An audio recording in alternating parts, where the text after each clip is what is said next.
Well, hello everybody, welcome back to my Let's Play Pillars of Eternity. It's episode 224, I think I'm doing today. I'm IVATOPIA, by the way, and I believe I lost my blood rating thing. Yeah, 224. Okay, we opened the cell door and this looks like headless person is speaking to us. We didn't read it yet, so I'm going to read it now. So, ha! Your money or your life, friend. And apparently they're robbing me. Or at least trying to. Ha. A tiny voice rises from within the chest of his headless machine. From time to time, a burst of sparks accompanies the rattling of its innards. Excuse me. Get a little lost, did we? There's a toll on these roads. You're in a cellar.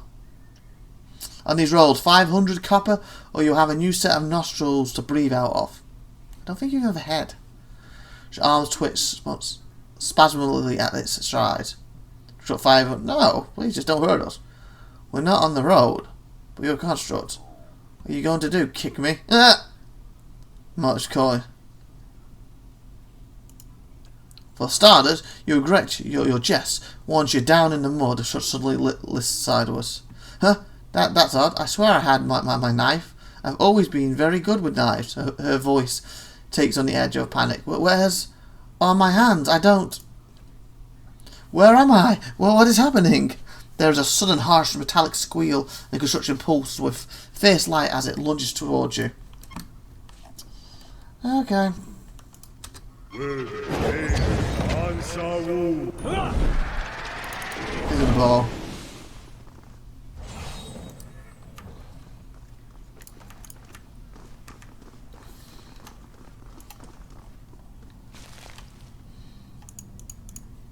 Guess you got the cage. Okay, so a nice little interaction there, but other than that was kind of useless. Okay.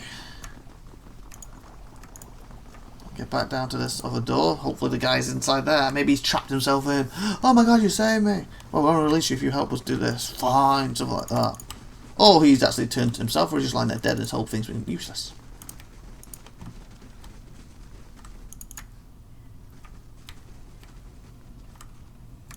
Come on, guys. Girls. Pets.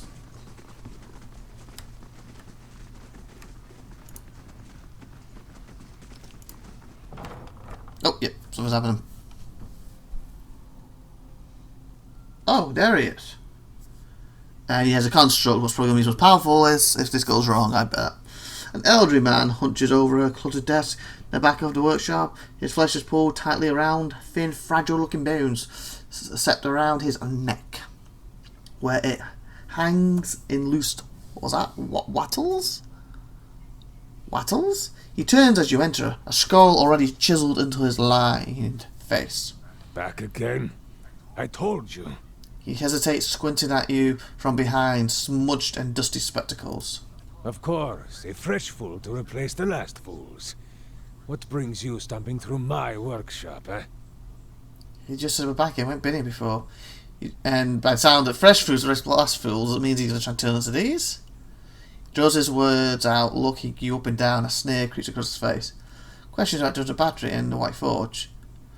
What is your tone, old man? Seems like you already know. I sell false teeth. Heard you could use those things. Yeah. This one's got spirit.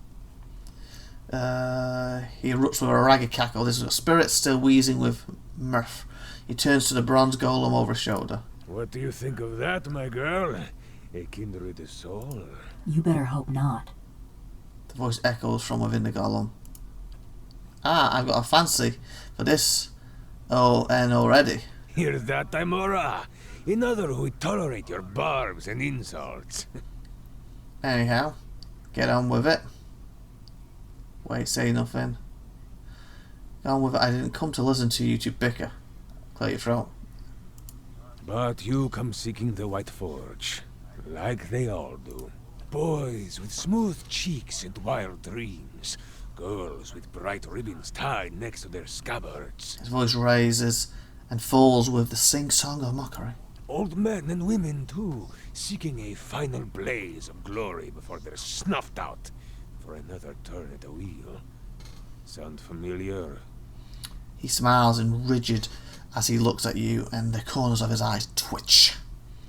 Said this all before, I take it. Strive for greatness, then wither in the shadows. That's a lot of bitterness. Maybe I should ask you the same thing. Save your breath. Don't spit at me.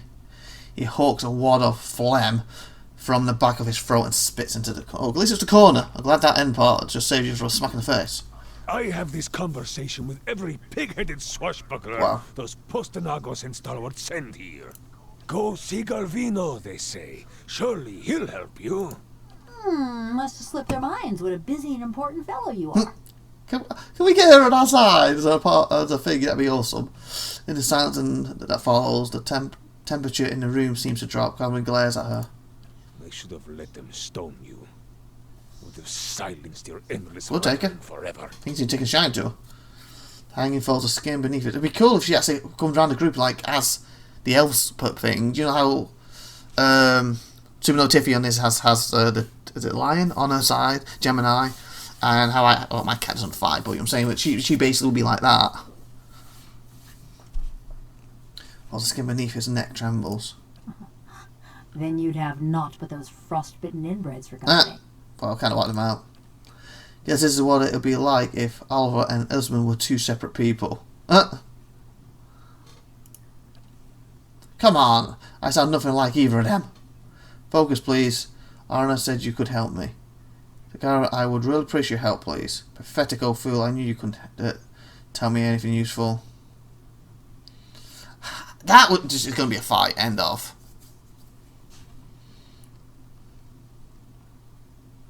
I just feel he's going to take the please, it's respectful and nice. It's you're pathetic. I feel the aggressions he's going to like more, but that's too aggressive. Maybe that one.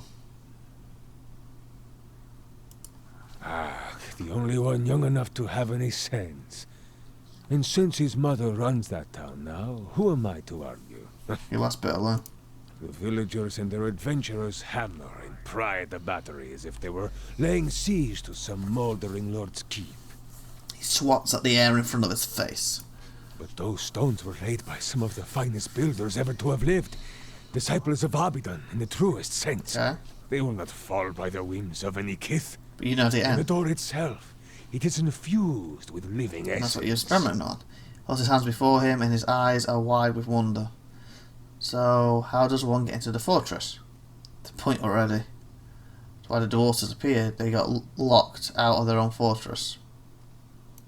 Shoulder, eh? I speak into seriousness. He shakes his head, but amusement tugs at his corners of his eyes. The Pargrunen of Durgan's battery perished within their own keep, victims of a violent disagreement among their own Wow. commandants. Now twisted into a wicked grin. Surely in the village you have heard stories, no? Disappearing Not caravans, from the village. tracks in the snow, screams from the high towers. Paul's watching your expression with a recounter's glee? I don't know that is Ricardo's glee. Oh, go on. I like this story so far. The work of spirits still trapped in the battery, and a testament to those impenetrable walls. He raps on the mortared stone of his own home. But the door of the keep, the one the Pargrunen filled with essence, it was made to listen, to recognize its masters. So I need the door to recognise me. Traditional Aptapo cultures revolved around language. Words revealed who they were and where they were So from. theoretically, he can get in it because he's probably got one of them. Either A, he knows the word, or if it has to be a certain from their species, a certain dwarf, he's probably got one of them here, trapped in his essence or whatever, hasn't he? Tradition, tradition. I could start introducing everyone in verse. That is why you need a card deck. Great. He holds up Twitch and what's a card deck. So basically, my guy had on the floor. Yeah, I know what card deck is, and we're displaying it. And if we had a mountain dwarf with us. Some liken it to a poem, others to an anthem. In reality, it is more than either. So he holds one hand out, turning it this way, and that in a blazing motion. Balancing motion, A sorry. card deck is a statement of purpose, a declaration of Unique to identity. his stronghold. Each is unique to its Okay, stronghold. and you know it probably. Ha! Seal your door with a key of words, and any liar can talk his way through. There's nothing built on of words that won't break when the slightest stress is applied. Thus, to enter a fortress like Durgan's battery, you would stand at the gate and recite its cantic. With his arms, his face aglow. Very well. Where would I learn this cantic? Fascinating, yawn. What an incredible tradition. Thank you for sharing. It's very interesting. Don't need the history. I just want to know how to get there. Well, why do I learn it?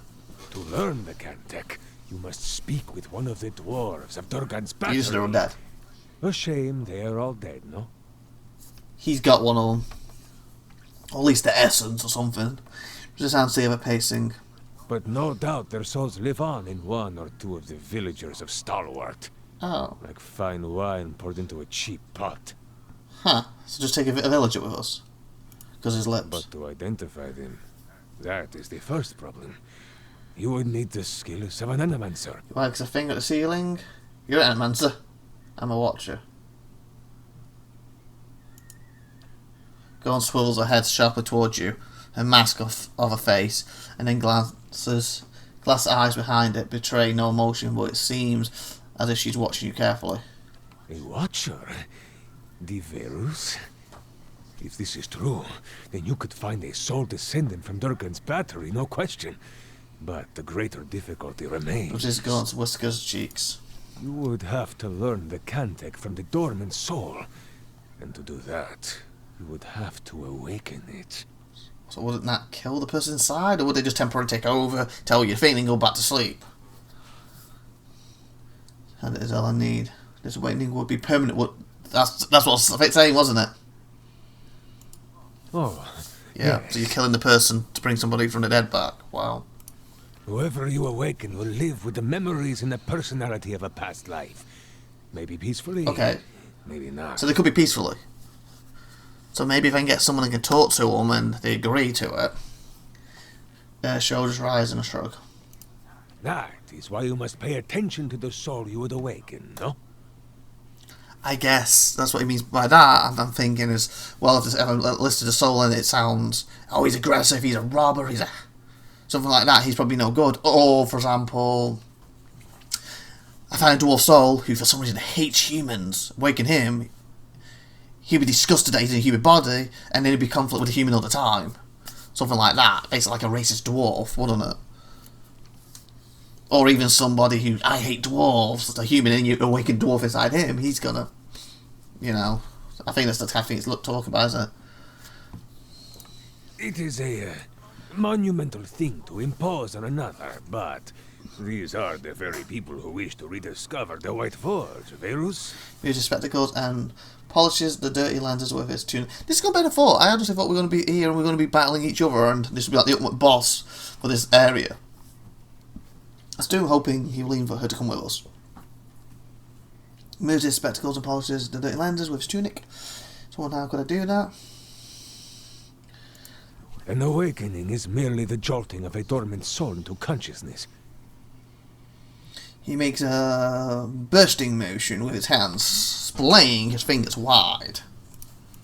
When such things happen normally, it is because something has reminded the subject of a past life, often violently so.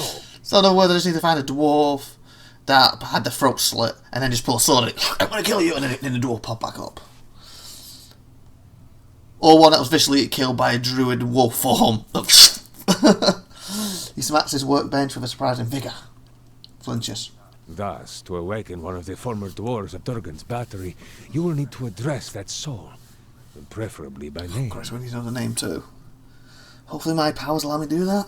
He folds his hands together, steepling his fingers. Steepling? What the hell does steepling mean? Stippling? Don't know what he's doing with his fingers. But show some care. When you examine these souls, whatever it is you watchers do, you may see images, memories. Leans forward, his back hunched. These are moments of special import. What you see will tell you much about the person, and perhaps the condition in which they awaken. Oh. You know, was going to wake up in a panic, they're going to wake up like, obviously I don't want to bring a dwarf who was probably executed for murdering a bunch of other dwarfs, he'd probably come in and a maniac and start killing everyone. He raises his whatever type eyebrows and tilts his head back. Awaken them from a traumatic memory, and who knows? Maybe they awaken thirsty for blood. That's what I just said. Or maybe you awaken someone else. What does that bit mean? You, someone else. So in other words, is he trying to say that if he had a traumatic memory, maybe the memories of someone, like I said, killing him instead of the dwarf who I want, I actually awaken the person who killed him instead, and that doesn't give me what I need? Is that what we're getting at? Toby, you mustn't do this. To condemn another to a fate like Morowell's, he shakes his head. Here, this has been tuned to the Aeon of Durgan's battery. Use it near the villagers, and it should tell you if one has a soul old enough to have come from the battery. He rummages around and produces an unfamiliar device. You gain item, okay.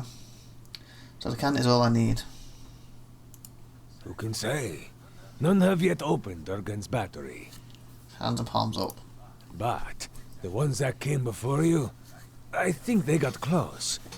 You may wish to find them and see what they discovered. What would they be? Found what's left of them. A journal and title. Most interesting. Because it appears at the title. Tile, sorry. They spent many days at the battery door. This looks like something that once belonged there. He taps the tile. Say thank you. You have much work ahead of you. As do I. If we're gonna have it with her. I'm going with Yes! Woo! Do the dance! Do the happy dance! Woo woo! The golem looks between you, her neck turning on its oil joints. You? Go to Stalwart? Hopefully be a psychic with Is this. this your macabre sense of humor, or has something gone to rust in that beautiful head I Stares grabbed? at her a gap. Okay, please be a companion as like a pet scenario with us. Because obviously we can only have 6 characters. If she's another one, then she has to wait in a thingy, then have to swap her on. I don't want to do that right now. So I really want it to be like, she follows us around like a pet. No one will bother me while I'm with him. Besides, I can help him find people in Stalwart. Good, good, good. The golem's burned face is eerily impassive. You haven't been to Stalwart in 13 years. And this Watcher sees souls. What help could you be? Besides, I have need of you here. You owe whatever remains of your wicked life to So in other me. words, I got to pay for it to get her. Brown stills on his lips as he taps his chest with a crooked finger. Golem says nothing, but her essence smoulders. Resentment rises from her in a shimmering wave. She swirls her head to look at you. Story between you two. I'd like her to travel with me. I have no need of Golem's company right now. Farewell. Okay, we're going to go into that next episode. So please like, please subscribe, please tune in next time. I've been IVATOPIA. Hopefully, because we can get her to come with us. You be able to thank you for watching. And if you haven't already, subscribe to the channel, like, comment, all that good stuff. Thank you very much. And watch more. See you next time. Bye.